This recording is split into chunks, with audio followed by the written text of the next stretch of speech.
Good morning, students. Myself, Dr. Vijayendra Singh Tawar, Associate Professor in English. At present, I have been posted at Government College Guda in the Jammu district. During this COVID period, as we are not able to arrange our traditional way of teaching, we are preparing some videos so that the students should not suffer. So in this connection, I have prepared many videos, and today's video is meant for the students of class BA part first, subject English literature paper first, and the topic which is being discussed in this video is the explanation of Rabindranath Tagore's very popular poem, Where the Mind is Without Fear. Rabindranath Tagore was born in 1861 and died in 1940. Well, if we make an analysis of his lifespan, we notice one thing, that he was born and died when India was a colony of the British. In other words, when India was still struggling for freedom. As Tagore was a very sensitive person, he was a patriot, he wanted that India should be a free country. So in this poem, and in many of other his compositions, he wished that what kind of India should be. And in this poem, it is pinpointed out. So we can say this poem is really not only popular, but it is a kind of blueprint of Rabindranath Tagore's India, or free India particularly, what kind of India should be after getting independence. He was a Bengali poet, writer, composer, philosopher, and painter. About him, it is said that he reshaped Bengali literature and music as well as Indian art with contextual modernism in the late 19th and early 20th century. He wrote stories, novels, plays, and poems. Thus, he was not limited to a particular field, but his talent was such that he was able to show his talent in various fields. That is why he was able to shine in various fields. In a word, he was a versatile genius. Keeping all his achievements, he was awarded the Nobel Prize for Literature in 1913 for his Gitanjali. Now let me make you certain facts clear so that you can know about him. Rabindranath Tagore was very famous and popular during his lifetime. He wrote poems in Bengali and also in English, though his main medium was Bengali. He came into contact with W.B. Yeats and he suggested that he should translate his Bengali poem into English.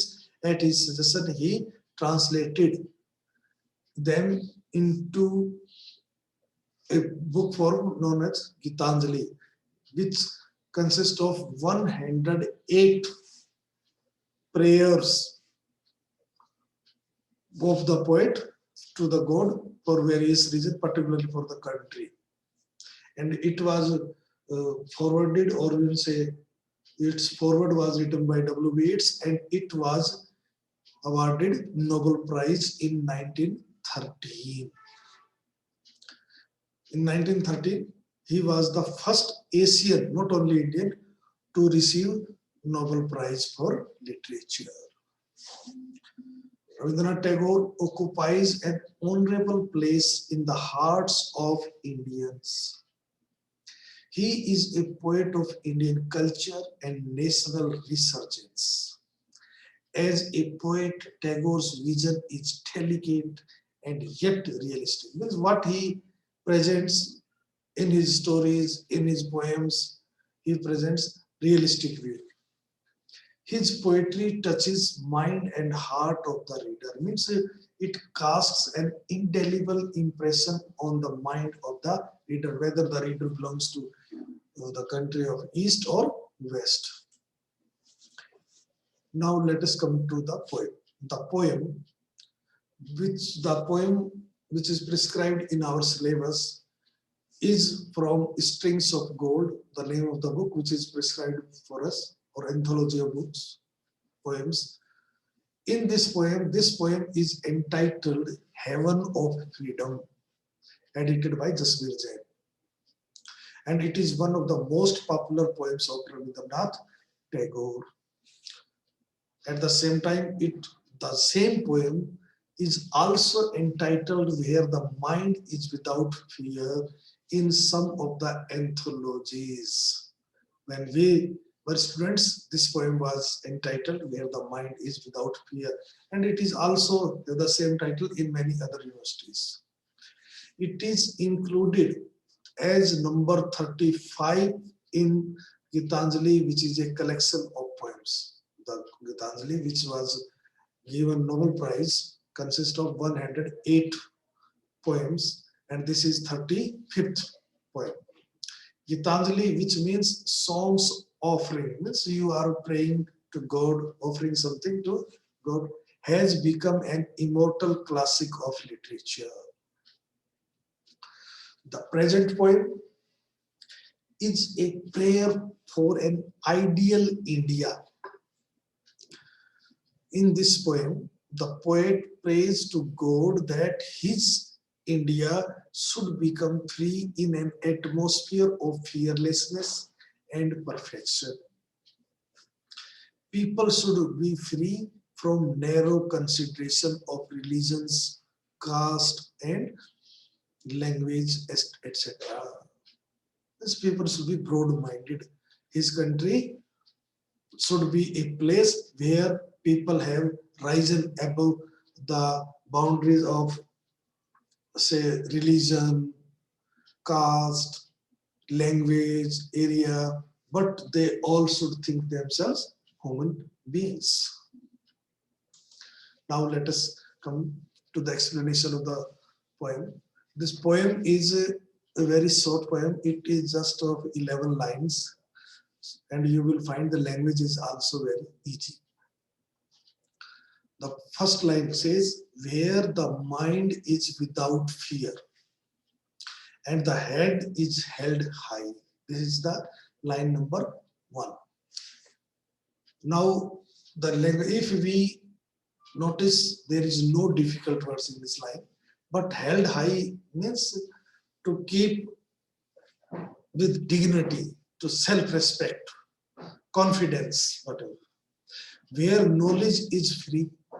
Free means which is not restricted to a particular section of society or caste, but it is available for all. Free, it means it is available for all. If now where the mind is without fear, let us translate it or explain it. In the very first line, the poet prays to the Almighty, all-powerful God, that his countrymen should be free from any fear of oppression or forced compulsion. They should not be forced to believe this and that, but they should be free and believe all in this. He wishes that everyone in his country has his head high in dignity. In other words, according to him, in a truly free country, every person should be fearless and should have a sense of self-dignity, self-confidence, self-respect. He should feel that he has a honor in the society. In the second line of the poem, the poet dreams of a nation where knowledge would be free. Knowledge means education, information. Education should not be restricted to the upper class only in a particular class, but everybody should be allowed to acquire knowledge. Not only that, the children should learn freely from the nature and the world around them. They should learn naturally everything. They should not be compelled or forced to memorize certain lines or certain lessons. They should not be forced memorize some predetermined lessons. And this is Tagore's typical concept of education. And he has started, we know, established Shanti Niketan in tribe. The students should learn in the company of nature. Now, line third and fourth, where the world has not been broken up into fragments. Now, the fragments means pieces, small parts of something, by narrow domestic walls. The meaning is there. You can say the world. World here means human society, different section of the society, on the basis of religion, caste, area, etc. These human societies, you can say, has not been broken into fragments or fragments, small pieces, small parts of something by narrow domestic walls. Domestic or internal division due to caste, creed, language, etc. Such as in India, for example, there are many problems or walls which divide men and women. For example, area, language, religion, caste, etc., creed. Now, the explanation of these two lines. In these two lines, the poet emphasizes the unity of not only of his countrymen, but also of the entire world. He thinks there should not be no division among people based, based on based on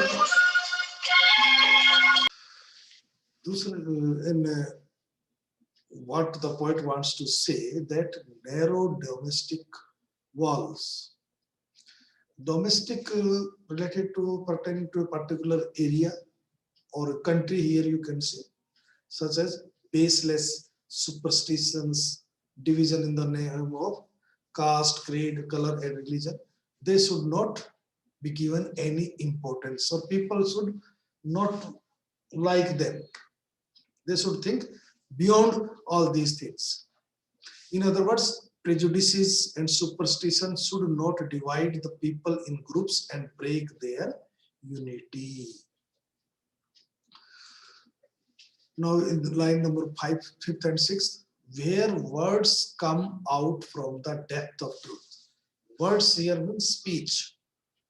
What the people say, should come out of the depth of truth, means from the core of their heart, with integrity, honesty, you can say. They should not tell artificial truth, but the real truth. Where tireless starving, without being tired, starving, strive means try very hard to achieve something, stretches, widen, perfection to achieve perfection, perfect to make something perfect. In the line 5th of the poem, Tagore wants a nation where people are truthful. They should not be superficial. That is art. They should not speak only artificial truth, but they should speak real truth. Words should come out from the depth of their hearts. In the 6th line of the poem, the poet wants everyone to work hard to reach their goal and in the long run to reach perfection.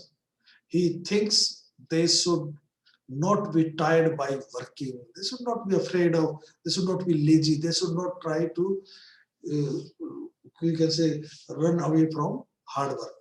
People should not be lazy and ignoring their work. On the contrary, they should do from the core of their heart and mind to achieve their target, their work. This line, the 7th and 8th line, where the clear stream of reason has not lost its way. Clear stream of reason. This is a metaphor actually. First of all, we see is stream. A stream flows in the jungle, and sometimes it is mixed. Its water is mixed with leaves, dirt, soil, and many other things. So it is not clear. Same is the case with the mind. Sometimes mind thinks and thinks forward, try to do something for the betterment, but the attitude or the mind is filled with blind faith, laziness, ignorance, superstitions, or we can say prejudice. Then they cannot work truly. Then result will not be effective. So the poet compares our logical thinking with a stream, or we can say the poet has used a metaphor because reason has been compared to a clear stream. Reason means logical thinking. A mind without reason and rationality is stagnated and unable to achieve its goal. On the other hand, a mind that thinks clearly will be able to achieve its goal.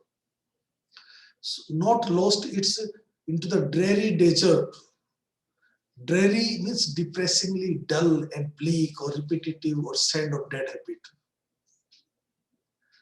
So dead habits means mindless practicing of obsolete customs and traditions, old beliefs, superstitions, and narrow-minded attitudes. In the line 7, the poet compares reason or logical thinking to a clear stream metaphor. In the next line, compare dead habits or superstitious beliefs to a dreary desert. He wants the stream of reason not to lose its way into the desert of prejudice. It should be flowing freely. In short, people's thoughts should be monitored by rational thinking, not by superstition. Logic should rule over old baseless beliefs. That we should think beyond all the barriers as a human beings. Now, the last stanza of the poem, just 11 line long poem, where the mind is led forward by thee.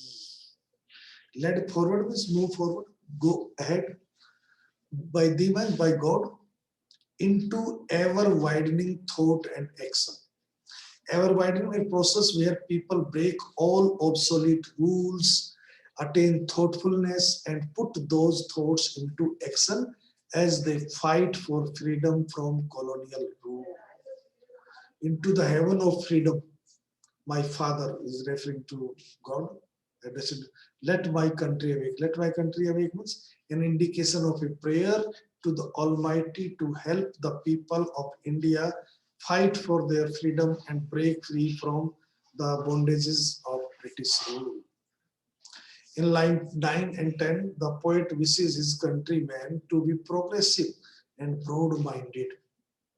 He wants that their minds are led forward to ever-widening thought and action by the Almighty. The Almighty should give them his blessings. In short, his countrymen should be open-minded and do something unusual and extraordinary, overcoming the narrowness of mind. In the final line of the poem, the poet addresses the God as Father.